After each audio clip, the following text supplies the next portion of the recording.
Halo, apa kabar sahabat-sahabat Urban Dukun, sahabat-sahabat penyembuh, selamat datang di podcast Urban Dukun Talks.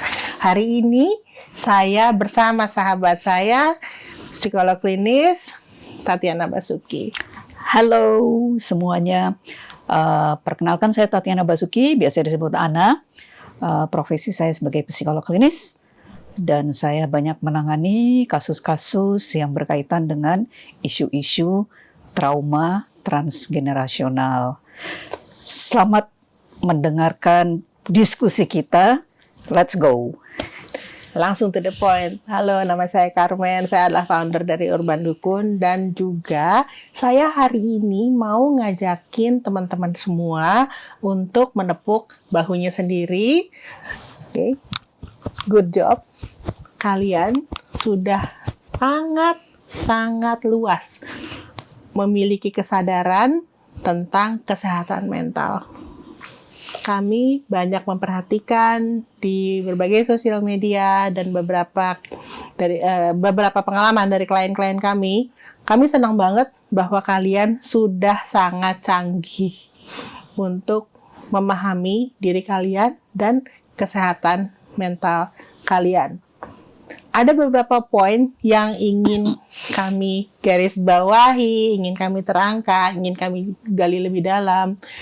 Karena memang ada beberapa benang merah di profesi kesehatan mental yang menemukan bahwa banyak akar dari permasalahan kita itu berasal dari ketika kita tumbuh kembang.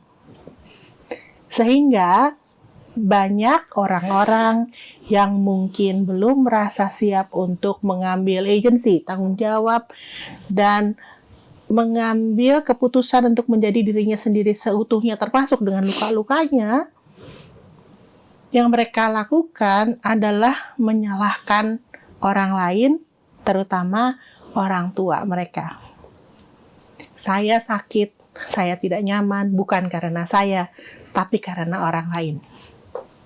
Lalu mereka menunjuk ke orang yang telah berusaha membesarkan mereka, mencintai mereka dengan sebaik-baiknya yang mereka tahu. Dalam pembicaraan ini, saya tentu saja tidak menafikan bahwa ada kasus-kasus khusus yang memang klinis dari orang-orang yang sudah punya berbagai macam gangguan sebelum mereka menjadi orang tua. Sehingga di kasus-kasus ini kemungkinan besar orang-orang tersebut tidak punya kemampuan untuk menjadi individu yang capable untuk membesarkan anak. Sehingga anaknya luka batin, mental health klinis.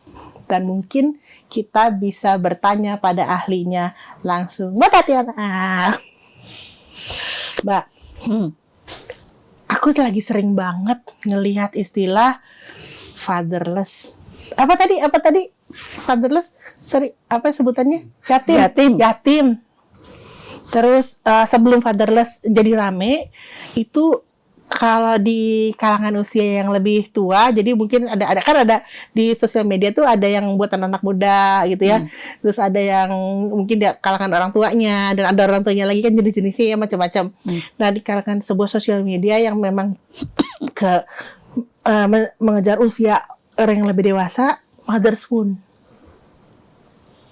Jadi kayak kita punya sebuah isu yang mau kita selesaikan secara mental di kehidupan sekarang, kasarnya gitu ya, kita sekarang mau menyembuhkan diri kita, lalu kita ketemu tuh father's wound kita, fatherless, atau ini mother's wound.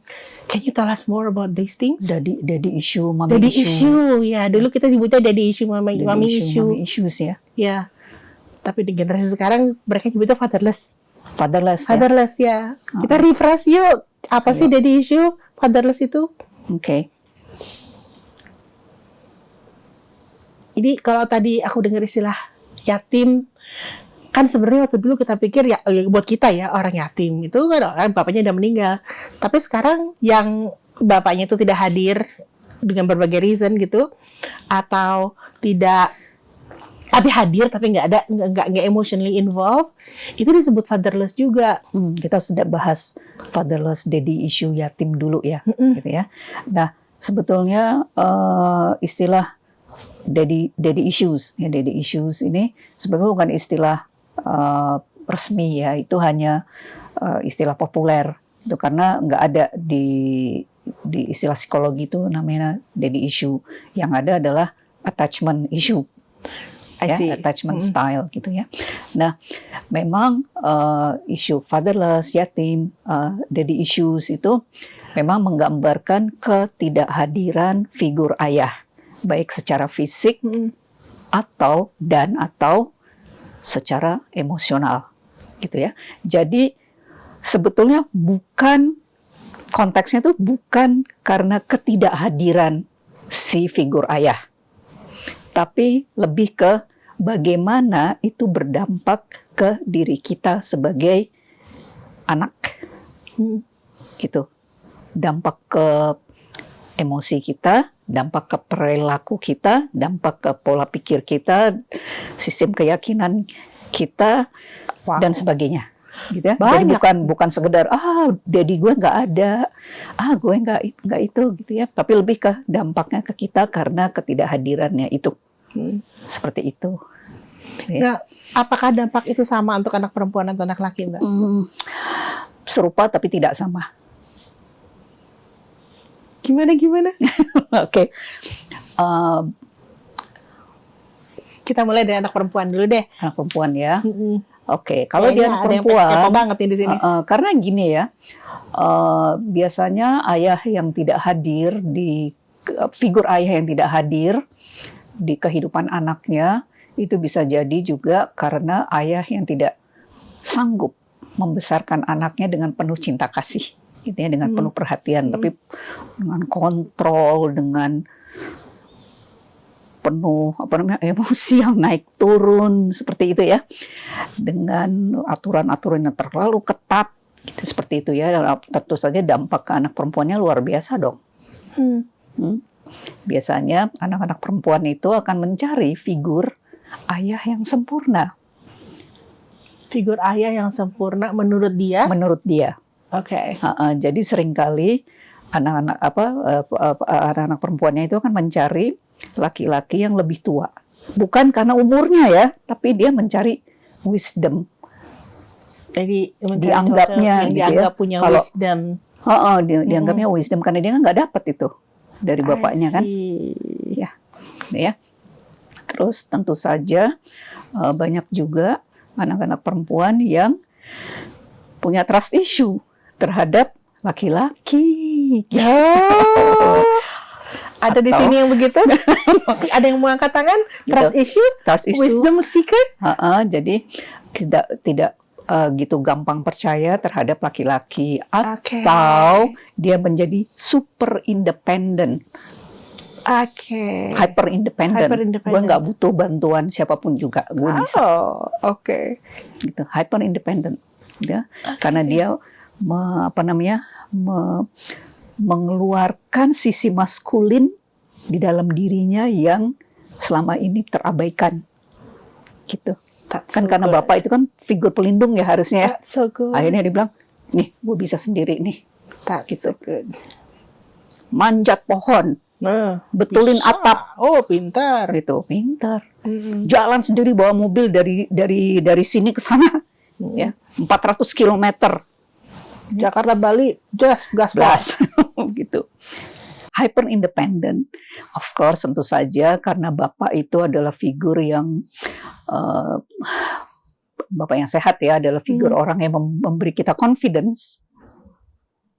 Bapak yang sehat adalah figur yang memberi kita confidence. Ketika tidak ada itu, si anak perempuan itu self esteemnya sangat rendah, merasa nggak berharga dan merasa nggak kompeten, sehingga self confidence-nya juga amat sangat rendah.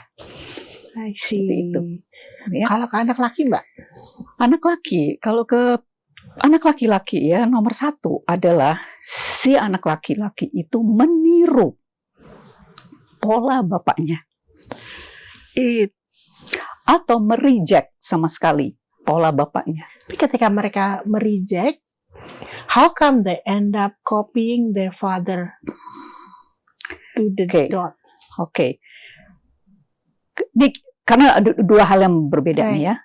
Ketika dia meniru pola bapaknya yang controlling, mengatur, semua diatur, dia ikut, ya gitu ya. Pokoknya dia meniru lah bapaknya, gitu ya. Yang mereject pola bapaknya, dia jadi super perhatian ke pasangannya, gitu loh. Sampai mungkin sangat doting kali ya. Bucin Bucin banget. Jadi super perhatiannya bukannya dia posesif, tapi Bukan. bucin berat gitu. Sampai kadang-kadang ya kita nggak tahu ya relationship namanya gitu ya. Nah, terus juga tadi aku jadi lupa apa ya? Dia meniru dan dia menolak. Oh ya, isu relationship juga di laki-laki ini dampaknya juga luar biasa ya, karena si anak laki-laki ini jadi nggak confident dengan relationship. Itu bisa jadi ganti gonta-ganti melulu. Ganti-ganti pasangan. Lompat sana, lompat sini, ya, gonta-ganti pasangan. Oke. Karena apa? Takut komitmen kan? Oh, komitmen. Takut Oke. Dia takut komitmen. Ya. Jadi sebelum it gets too deep dengan pasangannya yang sekarang itu, misalnya dia akan cepet-cepet ganti yang lain karena jadi superficial terus gitu kan.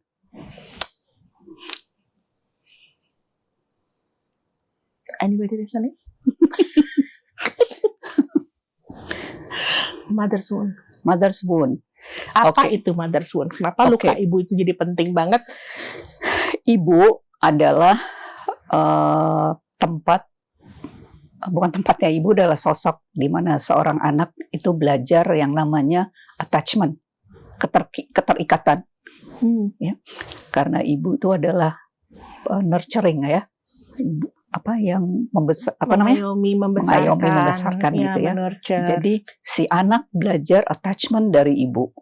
Nah, luka ibu, mother wound, mommy issue itu adalah ketika si ibu tidak mampu memberi itu kepada anaknya. Jadi ibu yang berjarak, ibu yang emosinya meledak-ledak gitu ya, seperti itu, sehingga si anak ini hubungan dengan ibunya tuh jadi amat sangat bermasalah. Itu dampaknya ke anak perempuan atau anak laki-laki? Anak perempuan dulu. Anak perempuan. Dampaknya ke anak perempuan adalah yang sering banyak saya lihat itu adalah satu, self-esteem. Self-esteem sama bapak juga sebetulnya. Self-esteemnya dia menjadi amat sangat rendah, meragukan dirinya sendiri. Selalu itu meragukan dirinya sendiri.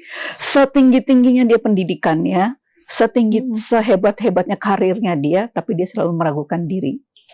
Aku nggak pantas dapetin, emang gue bisa. Itu, dan mengkritik dirinya terus.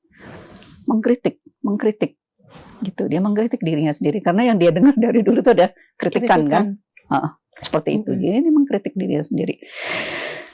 Terus juga Mbak, kalau ibunya absen, maksudnya ibunya nggak ada di situ, apakah dia hadir tapi secara emotionally nggak present, atau memang harus bekerja, atau yang lain? Ya, semua anak tuh mencari ibunya sebetulnya ya. Exactly.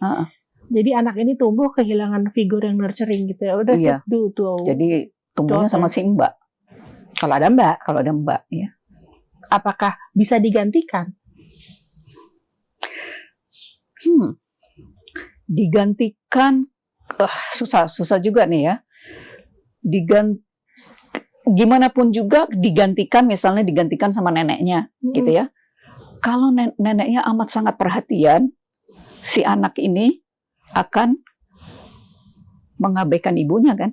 Dia akan melihat bahwa ibunya begini-begini. Jadi sama aja hubungan dia dengan ibunya nggak baik. Problematik juga, mother's wound juga. Oke. Meskipun dia dekat sama neneknya ya, apa sama tantenya gitu. Tapi bagaimanapun juga kita keluar dari ibu loh, bukan dari si tante atau dari nenek kan. Iya. Kita keluar dari rahim ibu, jadi ikatan kita terhadap ke ibu. Meskipun kita dekat dengan nenek atau tante, tapi still kita akan punya luka itu. Bahwa dia tumbuh kembang tanpa kehadiran ibu sebagai seorang anak perempuan.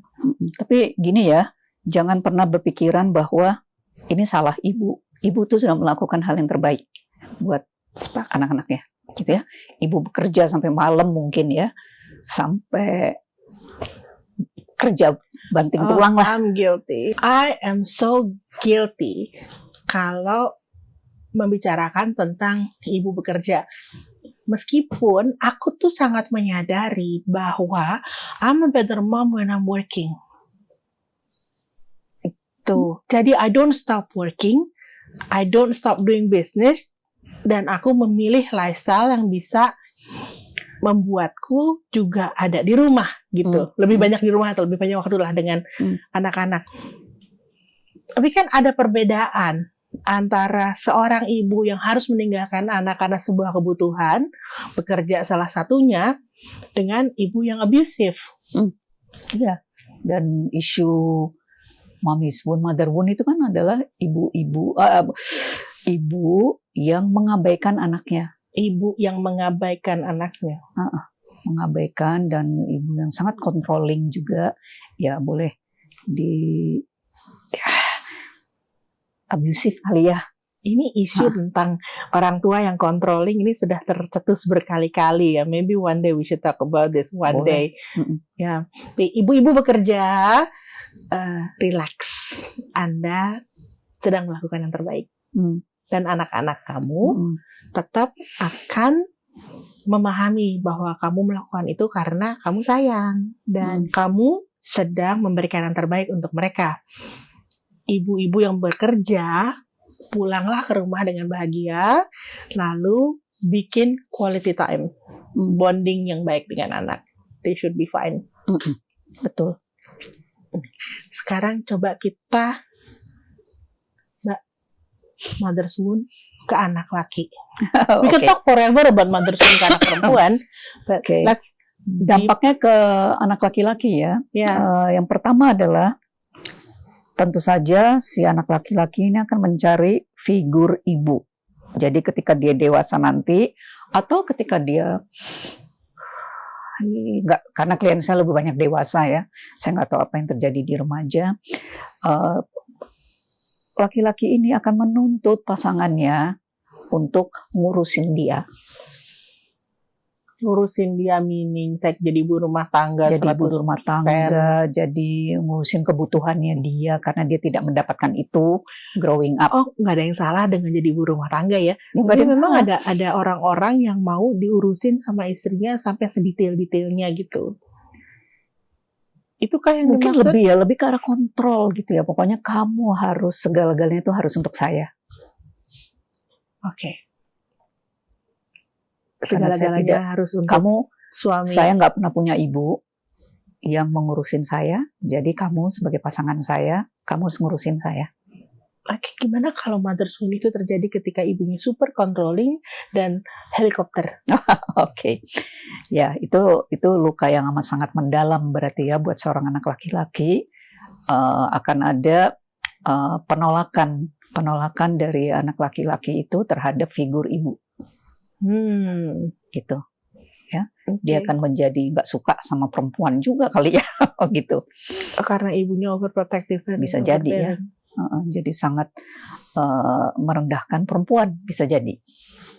Oh itu kenapa merendahkan ya? Ya karena ibunya kan overbearing ya. Jadi dia sangat benci sama perempuan. Merendahkan. Gitu, merendahkan, nomor 2-kan perempuan, laki-laki nomor 1. Justru karena ibunya overbearing. Dan ibu-ibu yang overbearing itu banyak yang aku temukan, mereka datang dari a sense of loving too much ke anaknya. Quote unquote. Jadi kayak entangle gitu loh. Jadi kayak itu kan satu bentuk kontrol dan manipulasi kan. Karena ibunya kekurangan sesuatu juga. Sehingga dia mengontrol dan manipulasi laki-laki di rumahnya karena dia tidak mendapat perhatian dari pasangannya. I see. Gitu loh. Oke. Ya kan ada isu apa, entah apa gitu. Mungkin dia juga punya daddy issue kali si maminya ini.